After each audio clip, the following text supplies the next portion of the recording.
আজ আমরা ইভিএস থেকে একটা ওভারঅল ক্লাস দেখে নেব, যেটি আমাদের কনসেপ্ট ক্লিয়ার করতে সাহায্য করবে। চলো দ্রুত দেখে নেওয়া যাক প্রকল্প পদ্ধতি কাকে বলে। এই পদ্ধতির স্তরগুলি সম্পর্কে আলোচনা করুন। 1+6 7 মার্কসের জন্য ইম্পর্টেন্ট। প্রকল্প পদ্ধতির সংজ্ঞা: যখন শিক্ষার্থীরা বাস্তব জীবনের কোনো বিষয় বা কাজকে লক্ষ্য করে দলবদ্ধভাবে পরিকল্পনা, অনুসরণ, প্রয়োগের মাধ্যমে শেখে, তখন তাকে প্রকল্প পদ্ধতি বলে। অর্থাৎ যখন শিক্ষার্থীরা বাস্তব জীবনের কোনো বিষয় বা কাজকে লক্ষ্য করে দলবদ্ধভাবে পরিকল্পনা, অনুসন্ধান ও প্রয়োগের মাধ্যমে শেখে, তখন তাকে প্রকল্প পদ্ধতি বলে। এবার স্তরগুলি আমরা দেখে নেব একে একে। 1. উদ্দেশ্য নির্বাচন: শিক্ষক ও ছাত্র একত্রে এমন একটি বিষয় নির্বাচন করে যা বাস্তব জীবনের সঙ্গে সম্পর্কিত এবং শিক্ষার্থীর আগ্রহের বিষয়। তাহলে প্রথমে উদ্দেশ্য নির্বাচন করতে হবে। শিক্ষক ও ছাত্র একত্রে এমন একটি বিষয় নির্বাচন করে যা বাস্তব জীবনের সাথে সম্পর্কিত এবং শিক্ষার্থীর আগ্রহের বিষয়। যেমন স্থানীয় বাজার সম্বন্ধে জানা। উদ্দেশ্য নির্বাচনের পরে পরিকল্পনা তৈরি: নির্বাচিত বিষয়ের উপর কাজ করার জন্য ছাত্ররা ধাপে ধাপে পরিকল্পনা তৈরি করে। যেমন বাজার সম্পর্কে তথ্য সংগ্রহ, প্রশ্ন তৈরি ইত্যাদি। কার্য সম্পাদন: ছাত্ররা দল বেঁধে পরিকল্পনা অনুযায়ী কাজ শুরু করে। তারা প্রশ্ন করে, তথ্য সংগ্রহ করে, পর্যবেক্ষণ করে এবং নোট তৈরি করে। তাহলে কর্ম সম্পাদন হলো। এবার কি তথ্য সংগঠন ও বিশ্লেষণ: সংগৃহীত তথ্য, যে তথ্যগুলো তারা কালেক্ট করেছে, গুলি তারা সাজিয়ে নেয় এবং সহজভাবে ব্যাখ্যা করে। রিপোর্ট তৈরি: সমস্ত কাজের সারসংক্ষেপ লিখিত বা মৌখিকভাবে শিক্ষক ও সহপাঠীদের সামনে উপস্থাপন করে। এবার কি মূল্যায়ন ও উপসংহার দেখে নেব। শিক্ষক ও ছাত্র মিলে পুরো পরিকল্পনার সাফল্য ও দুর্বলতা বিচার করে। উপসংহার: প্রকল্প পদ্ধতি শিক্ষার্থীদের বাস্তব অভিজ্ঞতার সঙ্গে শেখায় এবং তাদের মধ্যে দলগত কাজ, দায়িত্ববোধ ও সৃজনশীলতা গড়ে তোলে। তাহলে আমরা বুঝে নিলাম প্রকল্প পদ্ধতি বা প্রজেক্ট পদ্ধতি। এবার দেখব আবিষ্কার পদ্ধতি। আবিষ্কার পদ্ধতির সংজ্ঞা: যখন শিক্ষার্থীরা নিজেরাই পর্যবেক্ষণ, অনুসন্ধান ও চিন্তার মাধ্যমে নতুন জ্ঞান বা নিয়ম খুঁজে বের করে, তখন তাকে আবিষ্কার পদ্ধতি বলা হয়। আবিষ্কার করে অর্থাৎ শিক্ষার্থীরা নিজেরাই পর্যবেক্ষণ করে, অনুসন্ধান করে, চিন্তার মাধ্যমে নতুন জ্ঞান তারা আবিষ্কার খুঁজে বের করে, অর্থাৎ আবিষ্কার করে, তাকেই আবিষ্কার পদ্ধতি বলা হয়। নতুন কোনো নিয়ম আবিষ্কার করলো, সেটাই আবিষ্কার পদ্ধতি। এবার স্তরগুলি দেখে নিতে হবে। 1. সমস্যা প্রদান: শিক্ষক এমন একটি সমস্যা বা প্রশ্ন দেন যা শিক্ষার্থীর কৌতূহল জাগায়। তথ্য সংগ্রহ: শিক্ষার্থীরা বিভিন্ন উৎস থেকে তথ্য খুঁজে আনে, পর্যবেক্ষণ করে বা পরীক্ষা করে সেগুলিকে। এবার তথ্যের বিশ্লেষণ: সংগৃহীত তথ্যগুলি তারা বিশ্লেষণ করে মিল ও অমিল খুঁজে বের করে। নতুন ধারণা তৈরি: বিশ্লেষণের মাধ্যমে তারা নতুন নিয়ম বা ধারণা আবিষ্কার করে। উপস্থাপন মূল্যায়ন: উপস্থাপনে কি শিক্ষার্থীরা তাদের আবিষ্কার শ্রেণীতে উপস্থাপন করে। কি আবিষ্কার করেছে সেটা শ্রেণীতে, ক্লাসে তারা সেটা সবার সামনে সেটা উপস্থাপন করে। মূল্যায়ন: শিক্ষক পুরো প্রক্রিয়া বিচার করে সংশোধন বা উন্নীত করেন। যদি কোথাও ত্রুটি থাকে তাহলে সংশোধন করেন, বা যে জিনিসটা তারা তৈরি করেছে ভালো হয়েছে কিন্তু সেটা যাতে আরও ভালো করা যায় তার উপায় তিনি বলে দেন। উপসংহারে কি এই পদ্ধতি ছাত্ররা নিজে জ্ঞান অর্জন করে বলে শেখা দীর্ঘস্থায়ী হয় এবং কৌতূহল বৃদ্ধি পায়, পড়ার বিষয়ে, শেখার বিষয়ে আগ্রহ বাড়ে।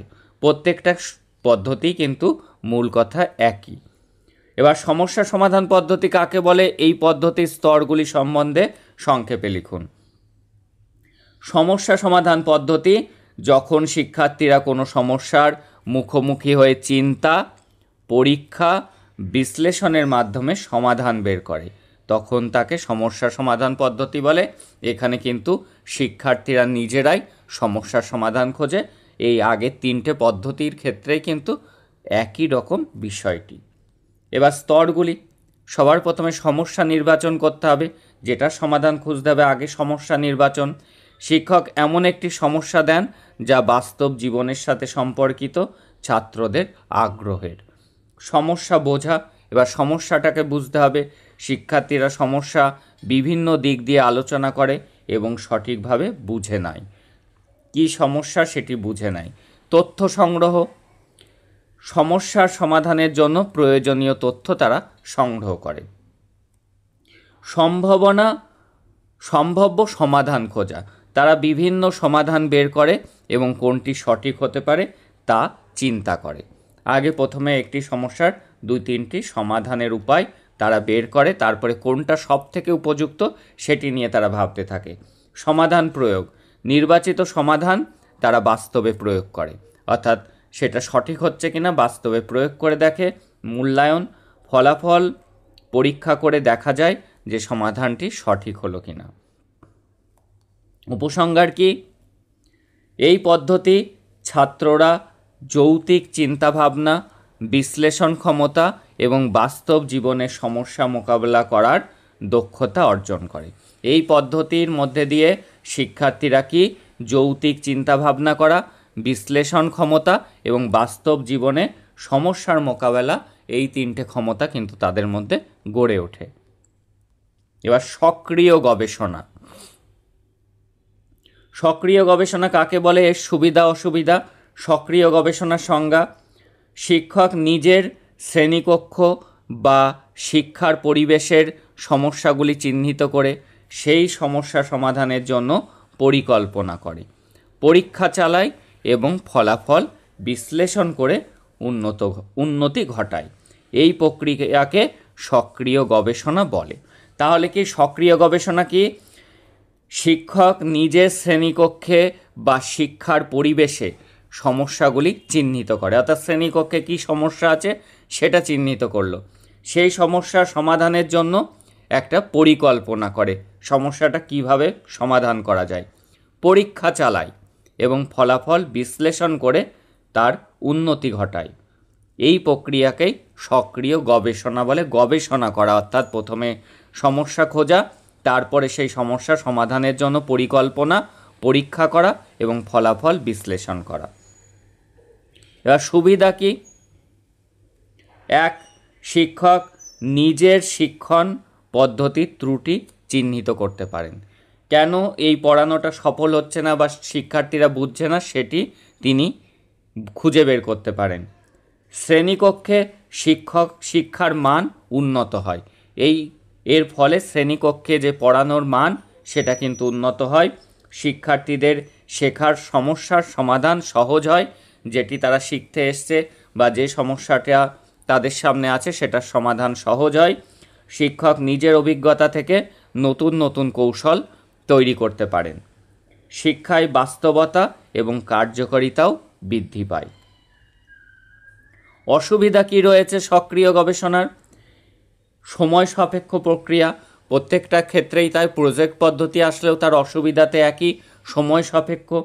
প্রতিটি শিক্ষক গবেষণায় দক্ষ নাও হতে পারেন, তথ্য সংগ্রহে ভুল হতে পারে, ফলাফল সবসময় স্থায়ী বা সাধারণকৃত হয় না, অতিরিক্ত কাজের চাপ সৃষ্টি হয়। তোমাদের সুবিধা অসুবিধা আগে যে আমরা পদ্ধতিগুলো পড়লাম প্রত্যেকটার ক্ষেত্রেই কিন্তু এই সুবিধা অসুবিধাগুলো একই রকম। এই সুবিধা অসুবিধা যদি এসে যায় ওইগুলো সেখানে লিখতে দাও, এইগুলি লিখে দিলেও কিন্তু উত্তর কিন্তু মিলে যাবে। সক্রিয় গবেষণায় শিক্ষককে উন্নত করে সক্রিয় গবেষণা শিক্ষাকে উন্নত করে, শিক্ষকদের আরও কার্যকর করে তোলে। তবে এটি সঠিকভাবে করতে হলে সময়, দক্ষতা ও ধৈর্যের প্রয়োজন। সক্রিয় গবেষণা শিক্ষাকে উন্নত করে, শিক্ষকদের আরও কার্যকরী করে তোলে, তবে এটি সঠিকভাবে করতে হলে অনেক সময়ের প্রয়োজন, দক্ষতার প্রয়োজন এবং সর্বোপরি ধৈর্যেরও প্রয়োজন হয়। এবার পরিবেশ সংক্রান্ত কোশ্চেন। পরিবেশ বিজ্ঞানের বিভিন্ন স্তরে মূল্যায়নের পদ্ধতিসমূহ উদাহরণসহ আলোচনা করুন। কিভাবে মূল্যায়ন করতে হবে বিভিন্ন স্তরে। আগে দেখে নেব ভূমিকা। পরিবেশ বিজ্ঞান শেখার সময় শিক্ষার্থীরা কতটা শিখল তা জানার জন্য বিভিন্ন স্তরে মূল্যায়ন করা প্রয়োজন। এর মাধ্যমে শিক্ষকেরা বুঝতে পারেন ছাত্ররা কোন জায়গায় দুর্বল এবং কিভাবে উন্নতি করা যায়। এবার মূল্যায়ন ভিত্তিক স্তর ভিত্তিক মূল্যায়ন পদ্ধতিগুলো দেখে নেব। প্রাথমিক স্তর, এটি শেখার সময় করা হয়। এই প্রাথমিক স্তরটি এটি শেখার সময় করা হয়। শিক্ষক ছোট প্রশ্ন, মৌখিক পরীক্ষা এবং প্রকল্পের মাধ্যমে ছাত্রদের অগ্রগতি বোঝেন। এটি প্রাথমিক স্তর, সবার প্রথমে এটি করা হয়। উদাহরণ কি? জল দূষণ বলতে কি বোঝো? এই ধরনের প্রশ্ন আগে জল দূষণ তিনি পড়াবেন, একটা প্রশ্ন জিজ্ঞাসা করলেন জল দূষণ বলতে কি বোঝো, কার কি ধারণা আছে জল দূষণ সম্পর্কে সেটি তিনি আগে বোঝার চেষ্টা করেন। তাহলে প্রাথমিক স্তর গেল। মধ্যবর্তী স্তর, পড়ার মাঝখানে যেসব ছাত্র বারবার ভুল করছে তাদের শেখার সমস্যার কারণ খুঁজে বের করা। বারবার কোনো কিছু লিখতে দিলে বারবার তারা ভুল করছে, তখন শিক্ষকের কাজ হলো মূল্যায়ন করা কি যে কোথায় এদের সমস্যাটা রয়েছে। উদাহরণ, যদি কোনো ছাত্র বারবার ভুলভাবে বায়ু দূষণের কারণ লেখে তাহলে শিক্ষক বুঝতে পারবেন তাকে বাড়তি বোঝাতে হবে যে তার কোথায় গলদ রয়েছে, কেন সে বুঝতে পারছে না সেই বিষয়টি খুঁজে বের করে তাকে আবার বাড়তি তাকে বোঝাতে হবে। চূড়ান্ত স্তর অর্থাৎ লাস্ট স্টেজের ক্ষেত্রে কি, পাঠ শেষে পুরোটা পড়া হয়ে গেল, পুরো পাঠ শেষে পরীক্ষার মাধ্যমে পুরো জ্ঞান যাচাই করা। এই ক্ষেত্রে কি সেমিস্টার পরীক্ষা, টার্ম পরীক্ষা এইগুলি হতে পারে। এখন যেমন 3টে করে সেমিস্টার হচ্ছে, একটা পর্ব শেষ হওয়ার পরেই সেমিস্টারের পরীক্ষার মাধ্যমে সেটি চূড়ান্ত জানা যায়। এবার কি পাঠ পরিকল্পনা ভিত্তিক মূল্যায়ন। শিক্ষার্থীরা প্রকল্প তৈরি করে বাস্তব জীবনের সমস্যা সমাধান খোঁজে, যেমন প্লাস্টিক দূষণের প্রভাব নিয়ে সমীক্ষা রিপোর্ট তৈরি করা। আর কি সহপাঠী মূল্যায়ন। শিক্ষার্থীরা একে অপরের কাজ মূল্যায়ন করে, যেমন একজন ছাত্র অন্যজনের তৈরি চার্ট দেখে মতামত দেয়। এবার উপসংহার দেখো। পরিবেশ বিজ্ঞানের বিভিন্ন স্তরে মূল্যায়ন শিক্ষার্থীর জ্ঞান, দক্ষতা এবং আচরণ উন্নত করতে সাহায্য করে। এবার তুন্দ্রা অঞ্চল। তুন্দ্রা শব্দের অর্থ কী? তুন্দ্রা হলো একটি শীতল বৃক্ষহীন অঞ্চল যেখানে বরফে ঢাকা জমি এবং খুব কম উদ্ভিদ জন্মায়। তুন্দ্রা শব্দটির অর্থ হলো গাছহীন সমতল ভূমি। এবার কি বলেছে? তুন্দ্রা অঞ্চলের ভাগগুলি লিখুন, এখানকার উদ্ভিদ প্রাণী সম্পদের বিশদ বিবরণ দিন। 7 মার্কসের কোশ্চেন। এই তুন্দ্রা অঞ্চলকে 3টি ভাগে ভাগ করা হয়েছে।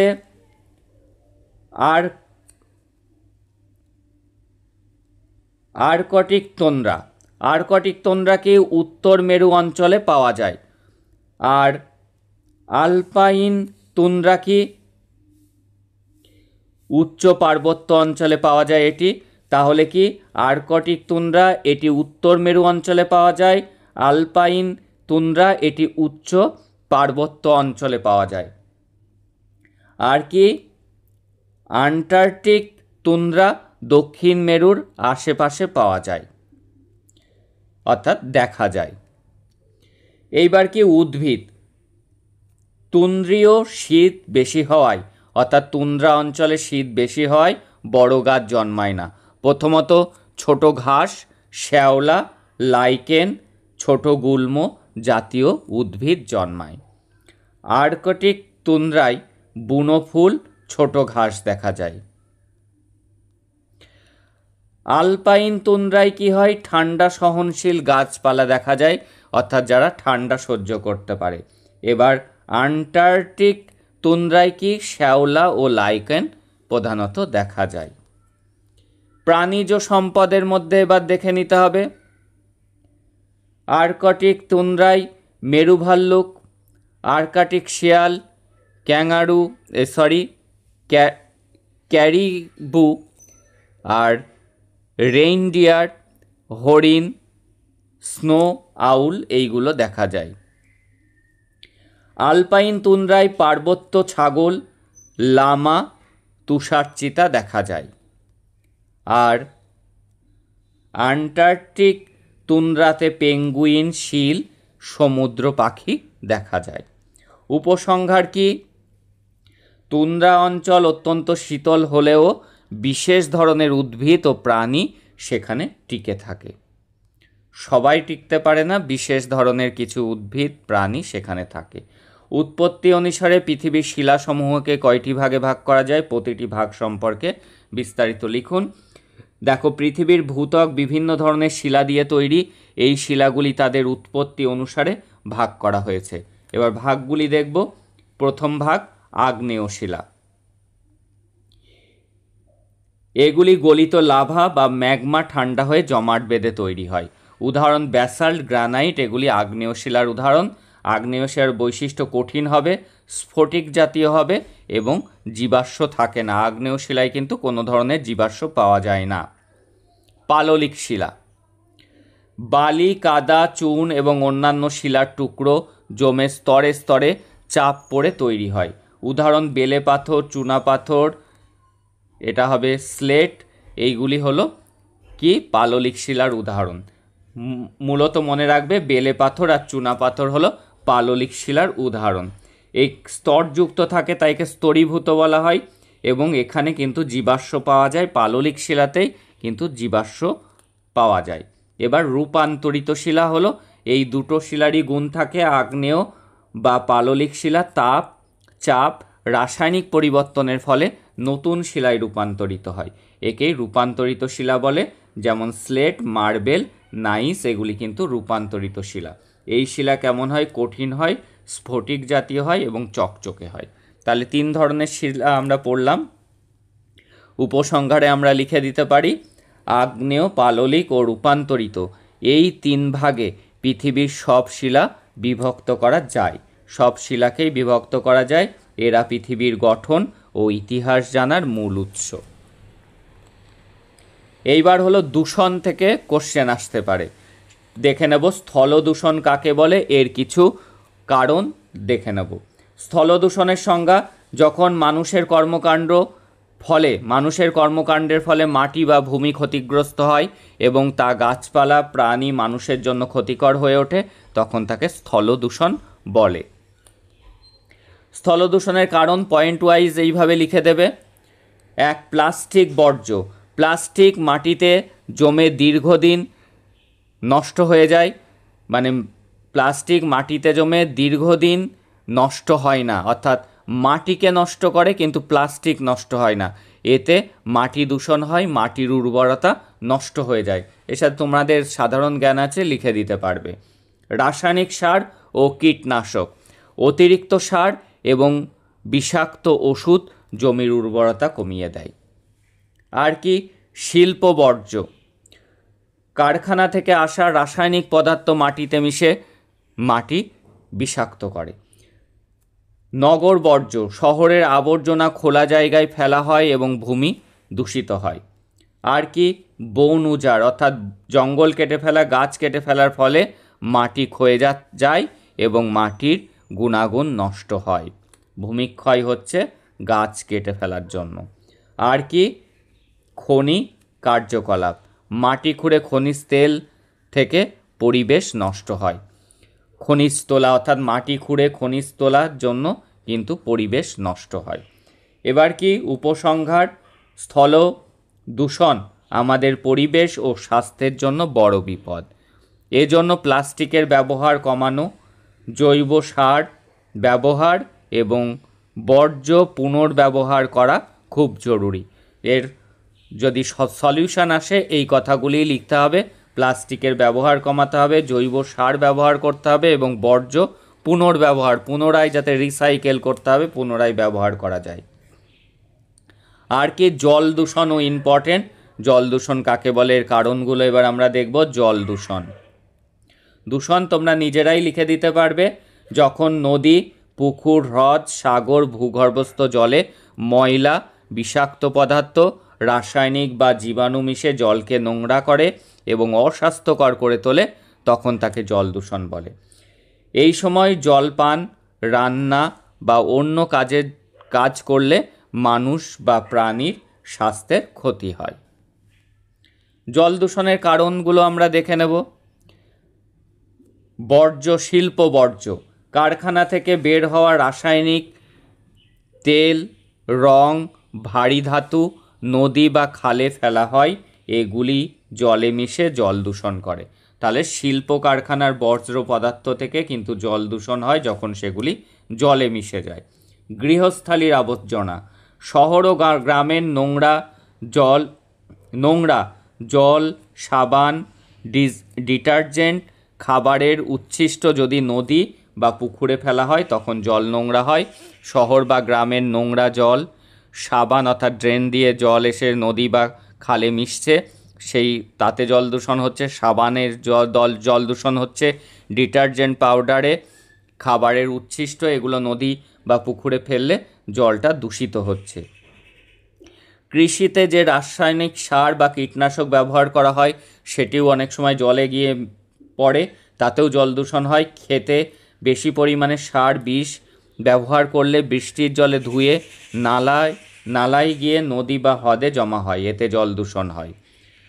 মানুষের অপরিষ্কার অভ্যাস, পুকুর বা নদীতে কাপড় কাচা, স্নান করা, পশু ধোয়ানো, এসবের কারণে জলে জীবাণু জন্মায়। অর্থাৎ পুকুরে যদি কাপড় কাচা যায়, স্নান করা, পশুদেরকে স্নান করানো, এর ফলে কিন্তু জল দূষিত হয়। আর কি তেল ছড়ানো, জাহাজ থেকে তেল বা পেট্রোল সমুদ্রে পড়লে জল দূষিত হয়, মাছ মরে যায়। আর কি প্লাস্টিক ও কঠিন বর্জ্য, প্লাস্টিকের বোতল, থলে, নোংরা পদার্থ নদী বা পুকুরে ফেলা হলে দীর্ঘদিন ধরে জল নষ্ট করে। দীর্ঘদিন ধরে যদি প্লাস্টিকগুলো ভাসতে থাকে, এগুলি কিন্তু জলকে দূষণ করে, যে কারণে এখন গঙ্গা, সমুদ্রে প্লাস্টিক ফেলা নিষিদ্ধ করা হয়েছে। উপসংহার, জল দূষণ আজকের দিনের বড় সমস্যা। পরিষ্কার জল ছাড়া মানুষ বা প্রাণী বাঁচতে পারে না। তাই আমাদের উচিত নদী, পুকুর, হ্রদে আবর্জনা না ফেলা, কম প্লাস্টিক ব্যবহার করা, পরিষ্কার পরিচ্ছন্নতার অভ্যাস গড়ে তোলা, এতে আমরা জল দূষণ কমাতে পারব। পরের কোশ্চেন, পরিবেশ বিজ্ঞানের উদ্দেশ্যগুলি উল্লেখ করুন। পাঠ্যক্রম রচনার প্রধান নীতিসমূহ সংক্ষেপে আলোচনা করুন। আগে দেখে নিতে হবে যে পরিবেশ বিজ্ঞানের উদ্দেশ্যগুলি কী। বর্তমান যুগে পরিবেশ বিজ্ঞান একটি অত্যন্ত গুরুত্বপূর্ণ বিষয়। মানুষ, প্রাণী, উদ্ভিদ এবং প্রকৃতির মধ্যে যে সম্পর্ক রয়েছে তা বোঝার জন্য পরিবেশ শিক্ষা অপরিহার্য। পরিবেশ বিজ্ঞানের মাধ্যমে শিক্ষার্থীরা পরিবেশ রক্ষা, দূষণ নিয়ন্ত্রণ, টেকসই উন্নয়নের পথ শেখে। তাহলে বোঝা গেল পরিবেশ বিজ্ঞানের উদ্দেশ্যটা কী, কেন আমরা পরিবেশ বিজ্ঞান পড়ব। সচেতনতা বৃদ্ধি করা, মানুষের পরিবেশ সম্পর্কে সচেতন করা এবং দূষণের ক্ষতিকারক প্রভাব এটি সম্পর্কে বোঝানো, এটি কিন্তু পরিবেশ বিজ্ঞানের একটি উদ্দেশ্য। আর কি জ্ঞান অর্জন, পরিবেশের উপাদান যেমন বায়ু, জল, মাটি, প্রাণী, উদ্ভিদ, মানুষের সম্পর্কে বোঝানো। দূষণ নিয়ন্ত্রণের জন্য পরিবেশ বিজ্ঞান প্রয়োজন। জল, বায়ু, মাটি, শব্দ দূষণের কারণ, প্রভাব, প্রতিকার শেখানো। প্রকৃতি রক্ষা, বন্যপ্রাণী, খনিজ, মাটি, জলসম্পদ সংরক্ষণের প্রয়োজনীয়তা শেখানো। আর কি টেকসই উন্নয়ন, এমন উন্নয়ন করা যাতে আগামী প্রজন্ম ও প্রকৃতির সম্পদ ব্যবহার করতে পারে সেই জন্য এমনভাবে উন্নয়ন, আমরা যদি সব খরচ করে ফেলি, প্রকৃতিতে কিন্তু একটা নির্দিষ্ট পরিমাণে খনিজ পদার্থ সংরক্ষিত আছে, সেই জন্য কিভাবে সেটাকে ব্যবহার করলে ভবিষ্যৎ প্রজন্ম সেটির সুবিধা পাবে সেটি শেখানো। মানবিক মূল্যবোধ গঠন, শিক্ষার্থীদের মধ্যে দায়িত্ববোধ, সহানুভূতি ও পরিবেশ বন্ধন আচরণ গড়ে তোলা। এইবার পাঠ্যক্রম রচনার নীতিগুলি, যখন সিলেবাস তৈরি করা হবে পরিবেশ বিজ্ঞানের, কোন দিকে খেয়াল রেখে করতে হবে।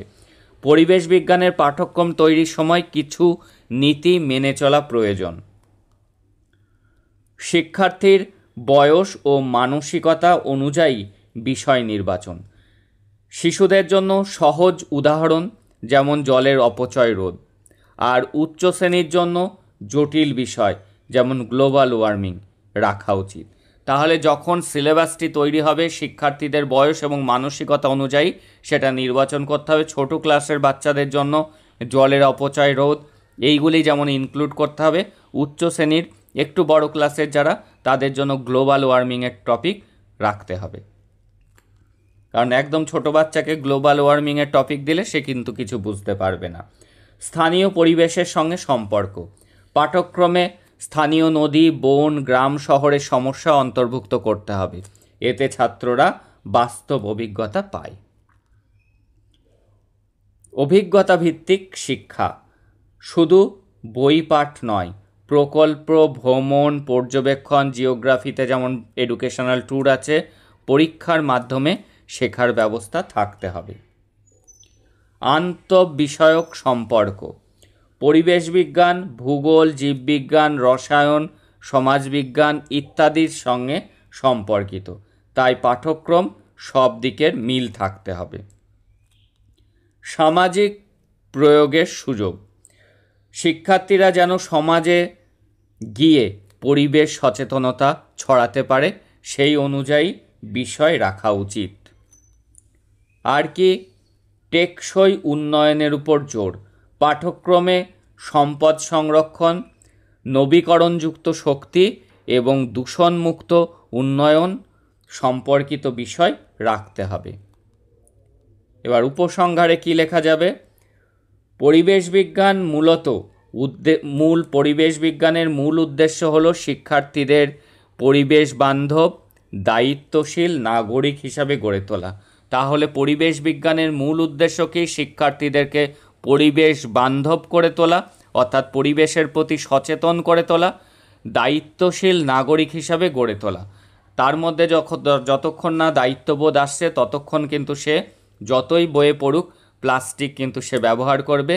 সে জল কল দিয়ে পড়ছে, টাইম কল দিয়ে, সে কিন্তু গিয়ে টাইম কলটা বন্ধ করে দেবে না। এই জন্য তাকে দায়িত্বশীল গড়ে তোলাই কিন্তু পরিবেশ বিজ্ঞানের লক্ষ্য। আর পাঠ্যক্রম রচনার সময় যদি শিক্ষার্থীর চাহিদা, স্থানীয় সমস্যা, বাস্তব অভিজ্ঞতার উপর গুরুত্ব দেওয়া হয় তবে পরিবেশ শিক্ষা আরও ফলপ্রসূ হবে। এবার দেখো, আমাদের পরিবেশের তৃতীয় থেকে পঞ্চম শ্রেণী পাঠ্যপুস্তকের থেকে একটি একক নিয়ে সক্রিয় গবেষণা স্তরগুলি বর্ণনা করুন। এক হয় লেসন প্ল্যান আসবে, নয়তো এই সক্রিয় গবেষণা, অথবা আসতে পারে পারদর্শিতার অভিজ্ঞতা অর্থাৎ অ্যাচিভমেন্ট টেস্ট। দেখো, সক্রিয় গবেষণা বা অ্যাকশান রিসার্চ হলো এমন একটি পদ্ধতি যেখানে শিক্ষক নিজের শ্রেণীকক্ষ বা পড়ানোর পরিবেশের কোনো সমস্যা চিহ্নিত করে, অর্থাৎ ক্লাসরুম থেকেই কোনো একটা সমস্যা চিহ্নিত করে তার সমাধানের জন্য পরিকল্পনা করে, পরীক্ষা চালায় এবং ফলাফল বিশ্লেষণ করে। এর মাধ্যমে শিক্ষক শিক্ষাদান আরও উন্নত করতে পারে। এর মাধ্যমে কি হয়? শিক্ষক শিক্ষাদানকে আরও উন্নত করে।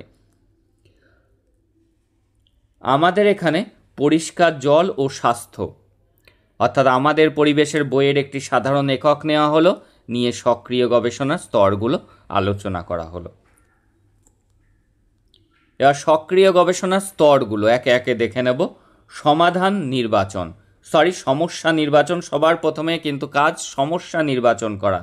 শিক্ষক লক্ষ্য করলেন যে অনেক ছাত্র জল দূষণের কারণ ও এর ক্ষতি ঠিকভাবে বুঝতে পারছে না। তাই তিনি এই বিষয়টিকে গবেষণার সমস্যা হিসাবে নিলেন, যে এটাকেই তিনি সমস্যা হিসাবে বাছলেন, কারণ কিছু ছাত্রদের মধ্যে দেখলেন জল দূষণের কারণ, তার প্রতিকার, এগুলি তারা ঠিকমতো লিখতে পারছে না। এবার সমস্যা বিশ্লেষণ। শিক্ষক খুঁজে দেখলেন কেন ছাত্ররা বুঝতে পারছে না, তারা শুধু বই পড়ে মুখস্থ করছে। এবার সমস্যাগুলি তিনি বিশ্লেষণ করলেন, কারণটা কি? ছাত্ররা বই পড়ে মুখস্থ করছে, বাস্তব উদাহরণ তারা পাচ্ছে না, এই কারণে তারা মনে রাখতে পারছে না বা ভুল করছে। ছবি, চার্ট, মডেল কম ব্যবহার করা হচ্ছে, এগুলো ব্যবহার সঠিক টিএলএমের ব্যবহার হচ্ছে না বলে তারা মনে রাখতে পারছে না। এবার পরবর্তীতে সমস্যার কারণ নির্ণয়। মূল কারণ হলো শিক্ষার্থীরা বাস্তবে জল দূষণ দেখছে না, তাই শুধু বইয়ের লেখা পড়ছে, ফলে বিষয়টি স্পষ্ট হচ্ছে না, তাদের জ্ঞান লাভ অস্পষ্ট হচ্ছে। এবার সমাধান খোঁজা। শিক্ষক ভাবলেন যদি ছাত্রদের নিয়ে স্থানীয় পুকুর, নদী, কল থেকে জল পরীক্ষা করা যায় এবং দূষিত জলের ছবি, চার্ট ও ভিডিও দেখানো যায়, তবে তারা বিষয়টি সহজে বুঝবে। তাহলে শিক্ষক সমাধান খুঁজতে গিয়ে কি ভাবলেন, যে স্থানীয় পুকুরে বা নদীতে বা কলে নিয়ে গিয়ে যদি তাদের দিয়ে জল পরীক্ষা করানো যায়, বা দূষিত জলের ছবি যদি তাদের দেখানো যায়, বা চার্ট দেখানো যায়, বা ভিডিও দেখানো যায়, তাহলে তারা বিষয়টি সহজে বুঝবে। তাই তিনি কি করলেন, এবার পরিকল্পনা তৈরি। শিক্ষক একটি পরিকল্পনা নিলেন, ছাত্রদের দিয়ে বিভিন্ন জায়গা থেকে জল এনে পর্যবেক্ষণ করানো, চার্ট ও ছবির ব্যবহার করা, পরিষ্কার জল বনাম নোংরা জলের প্রভাব বুঝিয়ে দেওয়া। এবার পরিকল্পনার প্রয়োগ। শিক্ষক ক্লাসে এই কাজগুলি করালেন, ছাত্ররা নিজের চোখে পরিষ্কার জল ও নোংরা জলের পার্থক্য দেখল, তারা গ্রুপ করে চার্ট বানালো এবং আলোচনা করলো। এর ফলাফল পর্যবেক্ষণ, যে এর ফলটা কি হলো শিক্ষক পর্যবেক্ষণ করবেন। শিক্ষক দেখলেন এখন ছাত্ররা সহজে জল দূষণের কারণ ও ক্ষতি বলতে পারছে, তারা এমনকি নিজেদের বাড়িতে গিয়ে পরিবারকেও বোঝাতে পারছে। মূল্যায়ন ও উপসংহার। সক্রিয় গবেষণার ফলে শিক্ষক নিশ্চিত হলেন যে বাস্তব অভিজ্ঞতা দিয়ে ছাত্ররা বিষয়টি ভালোভাবে বোঝে, তাই ভবিষ্যতে তিনি কেবল বই নয়, বাস্তব উদাহরণ ও কার্যকলাপের উপর জোর দেবেন। এবার উপসংহার। সক্রিয় গবেষণার প্রতিটি স্তর, সমস্যা নির্বাচন, বিশ্লেষণ, কারণ নির্ণয়, সমাধান, পরিকল্পনা, প্রয়োগ, ফলাফল ও মূল্যায়ন শিক্ষককে নিজের ক্লাসের সমস্যা চিহ্নিত করে সমাধান করতে সাহায্য করে। এতে ছাত্ররা আরও আনন্দ নিয়ে শেখে এবং শেখা দীর্ঘস্থায়ী হয়। তাহলে সক্রিয় গবেষণার প্রত্যেকটি স্তর, সমস্যা নির্বাচন, এইটা স্তরগুলো পরপর কিন্তু মনে রাখতে হবে। সমস্যা নির্বাচন, বিশ্লেষণ, কারণ নির্ণয়, সমাধান, পরিকল্পনা, প্রয়োগ, ফলাফল ও মূল্যায়ন, এর মধ্যে দিয়েই কিন্তু শিক্ষক সমস্যাটা চিহ্নিত করে সমাধান করলেন। এতে ছাত্ররাও আরও আনন্দ নিয়ে শিখল এবং শেখা কিন্তু তাদের দীর্ঘস্থায়ী হলো। আর যেটি জেনে রাখতে হবে সেটি হলো 3 থেকে 6 মধ্যে একটি অনুপাট্টিকা অর্থাৎ মাইক্রোলেসন, ব্যাপ্তপাট্টিকা ম্যাক্রোলেসন, আর পারদর্শিতার অভিজ্ঞতা অ্যাচিভমেন্ট টেস্ট, এগুলির মধ্যে যেগুলো আপলোড আছে আমি ডেসক্রিপশানে লিঙ্ক দিয়ে দেবো, সেখান থেকে তোমরা দেখে নিও। That's all today. দেখা হচ্ছে পরের ক্লাসে। তোমাদের সকলের এক্সাম ভালো হোক।